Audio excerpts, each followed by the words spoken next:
I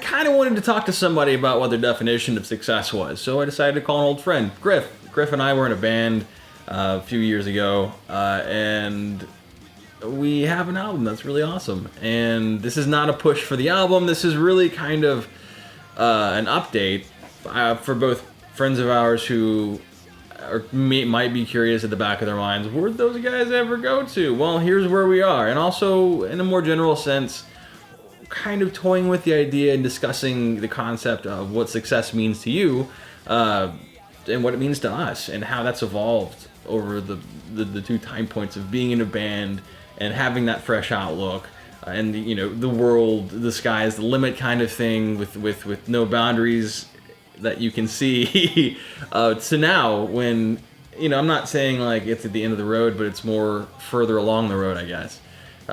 So here's the phone call. So just act like you can see me and tell me how like beautiful I am. Hey.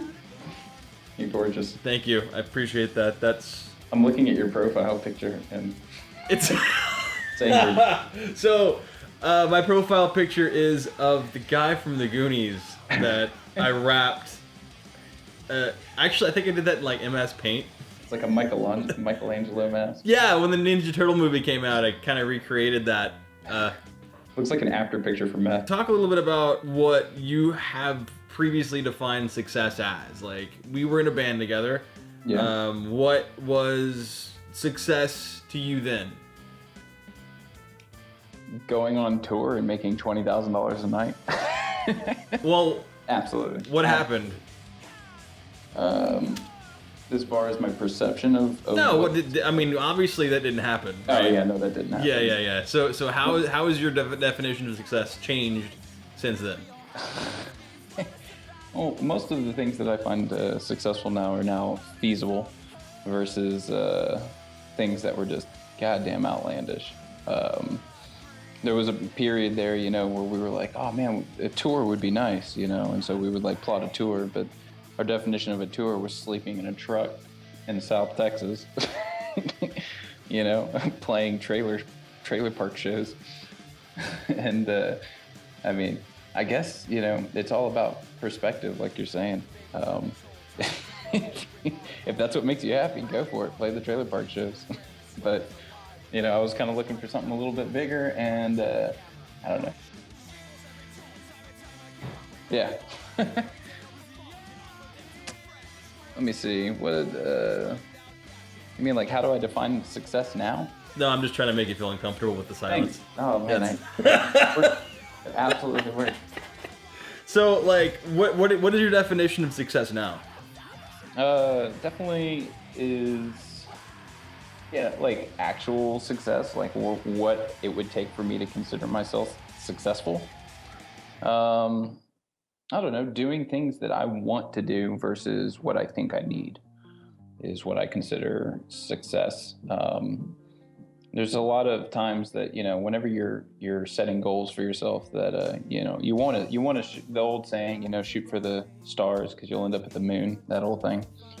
That is important, but the whole time, if you never get to the moon and you're looking at the stars just seem that much farther away. And then you find yourself getting down on yourself just because, you're not going anywhere and not moving as fast as you want to.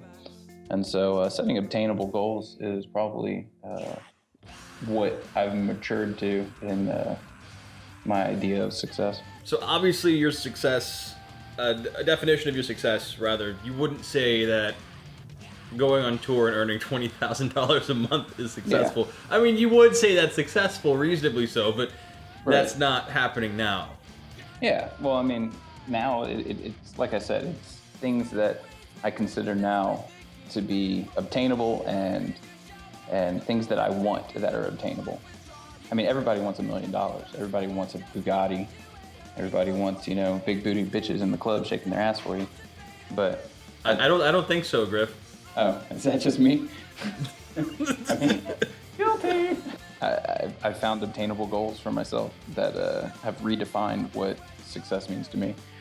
And that has to do with, like, I mean, I play video games still. I started a little video game community that it's fun for me. It's how I pass my time when I'm not working. And, I'm skydiving now. That's a freaking rush. It's fantastic. And besides that, I mean, I'm just doing what I want to do and trying to make ends meet at the end of the day. But I'm happy. And so therefore I consider myself successful. Yeah. I mean, you said that, video games, you kind of put a negative spin on that, like. Yeah, well, I mean, it's because there's, God, so much goddamn time that I waste doing that. Like, it's not lucrative for me. I mean, I'm not a Twitch streamer, I'm not, doing anything for profit.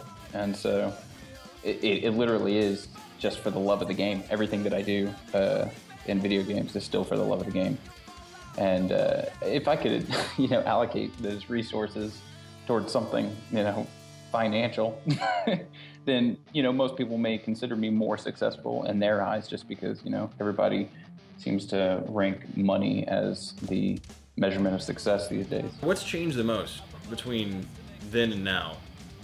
Is it the priority change? Is it your ability to discern what's worth your time? Is it your goals?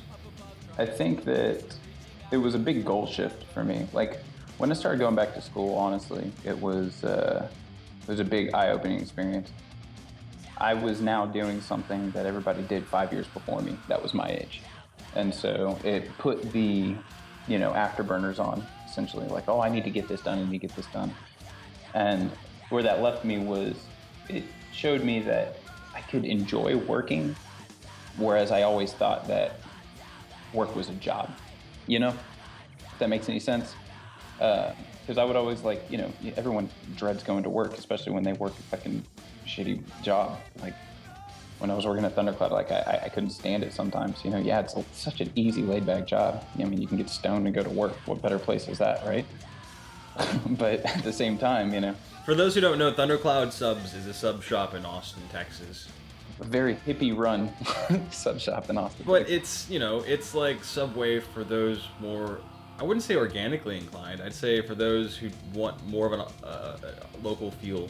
What's a hipster location that people go to just because it is?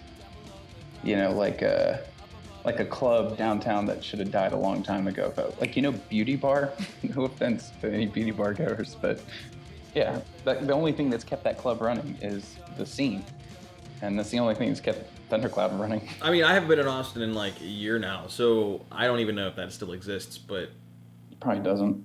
I mean, it's probably changed hands so many times that nobody knows who owns it anymore. But it's one of those things where I know that my priority list has changed. But in fact, it's changed because of the more you go along, the more time that you've had to think about where you are, then everything you have kind of rearranges itself.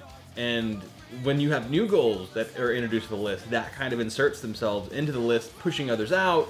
So now, I mean, you have a limited range of consciousness that you can't think about everything at once. You can't prioritize everything at once. You can't have all of these goals. I mean, you can, but realistically, can you actually do them? Can you actually use them to your abilities?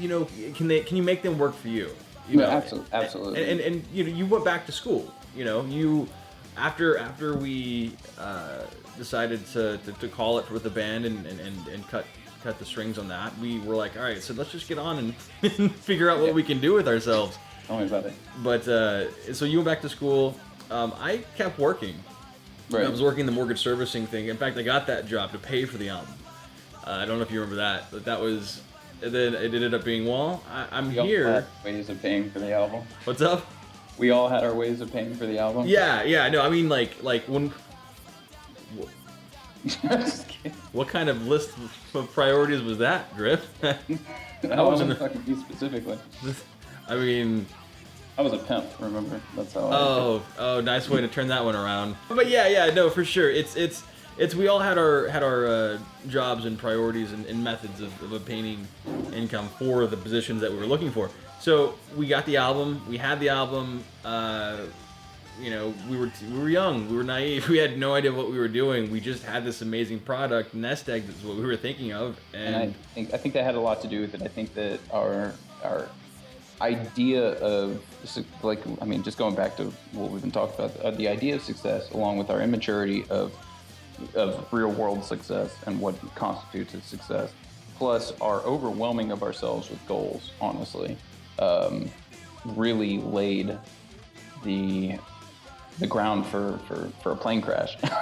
You know what I mean? It's like the whole, you've seen Band of Brothers, you know?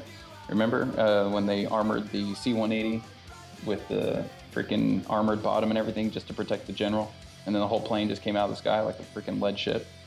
It's the exact same thing. We like almost gave ourselves objectives and goals as a security blanket, because everybody else in our lives around us were doing these other things that they consider successful. And I felt personally, and I know you probably felt personally, that we had to take steps in order to keep up with them, but in our own way.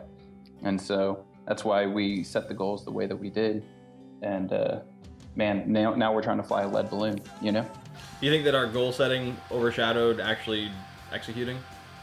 I think that, yeah, and I think we've talked about this before, spending so much time on a plan without execution is, I mean, that's one way to just not get moving, not get off the ground. So we did execute. We executed the album. So we have that, we always said, hey, at least we'd have the album. Ironically, that is the only thing we have. That and some broken guitar strings. But but now our goals have changed. We have different limits and different reasons or metrics of success. Now that we're sitting back and being like, all right, looking back on it, here's what we did wrong. Would you ever consider doing it again? Would you ever consider playing music again? Kind of throwing ourselves out there like that? It wouldn't be nearly with the drive that we did originally. I think that music it's now officially a place that is strictly a creative outlet for me versus, a business model, which is basically what we were trying to build out at the beginning. Well, not at the beginning, but, as we started getting stable. I think that music, like, I'll always enjoy playing music, and I'll always enjoy playing music with other people. And therefore, I think it'll just remain a creative outlet for me. Live shows aren't out of the question. I mean, it would be fun to start doing that stuff again. And every time I listen to the album, you know what I mean? Just get goosebumps. Not necessarily because the songs are that awesome, but just because the memories are that awesome. So how many times do you listen to the album? How often? Is it like every day, Griff? Yeah. In the bathroom? Do you cry? Oh my Do you God. use your tears as lubricant, Griff? I'll never forget the words of Joel Siqueiro, who said, we were in high school about junior year, and he knew this guy that was a senior, and he comes driving down the road. We were at a gas station, and he looks over at him, and the guy was bumping his own music at full blast. And I remember that, yeah. And he's just like, he looks at me and he's like, "Don't ever let me be that guy. Please don't ever let me be that guy." Yeah, I can't listen to it on blast. In fact, I feel awkward listening to it at all with anybody around. I have headphones in when I listen to it. No, usually what it is. In fact, you're listening to it right now. You can't even hear what I'm saying. What are you talking about? No, I mean, usually the only times I listen to it is whenever it comes up, in conversation, and somebody else is asking about it, and I'll show them. And it sucks too, because, I'll show them like Mailbox Centerfold, and when the first chorus comes across, everybody says the same thing. They're just like, "Why didn't you guys make it?" Like, the sound is good. It was good songs, like the structure and everything. I also think we were a bit too complex. I don't think we needed to be that. Yeah, I can agree with that. I think we were trying to throw a little too many things into the mixing pot, and I think we were playing music for musicians. Well, absolutely. We were trying to impress people with the technical prowess, and we just needed to play. Exactly. The other thing is also, if you look at it, we were 5 musicians that came from 5 completely different backgrounds. We had like the pop punk, the metal, the hardcore, emo, screamo scene, the classical music. You know what I mean? We threw all that stuff in a freaking crock pot and set it on simmer. As soon as we pulled it out, the timer dinged, and we took a look at it, and we all thought it was a gourmet meal. It was something that was appealing to all of us. And then we had to find somebody to cook it. We had to find somebody to serve it. And so we went through. Then came Tim Garand. No, we did. Remember, we tried to do it ourselves. Then we found like 2 or 3 other dudes. 3 or 4 times we tried to record. Yeah, and we had one staple song, Shift. You know something that's interesting about that? You ever notice that all those times it wasn't that. It wasn't that we couldn't get the recordings done. It was that every time we would get like 2 songs in, and we were like, "This just isn't good enough." That's why we use Shift as the litmus test. Remember? Right. Because we knew what we wanted it to sound like, and if the person, and we also knew that, like, we stopped recording ourselves because we knew it was too complex and we weren't able to handle it to get the sound we wanted, and that if we were going to do it, it was going to sound too amateur, and we didn't want to have any disclaimers. So we decided to do what we could do to afford someone who could actually record us, because we knew it was so complex. Right. So we used Shift as a litmus test, because we said, if somebody could make our simplest song sound as we need it to sound, then we'll trust them with the more complex pieces. That is absolutely 100% true. And unfortunately, the Shift is one of those songs that it just had to have the right amount of salt in order to sound the way that we wanted it to. My concern was the further along we got with the process, then the more difficult it was going to be for us to actually take a step back and say, you know what, this is good enough. Right. Because at some point, we were just like, this is the last one. This is we can't do any more than this. I don't know if I can handle another recording shift, man. I don't know if I can handle another recording session in a garage. Oh my God. But yeah. Anyway, yeah, cool beans, man. Well, hey, thanks for the talk. Appreciate it. Yeah, not a problem, man. Enjoyed it. Yeah, I know you didn't. Maybe we can sell some albums from this interview.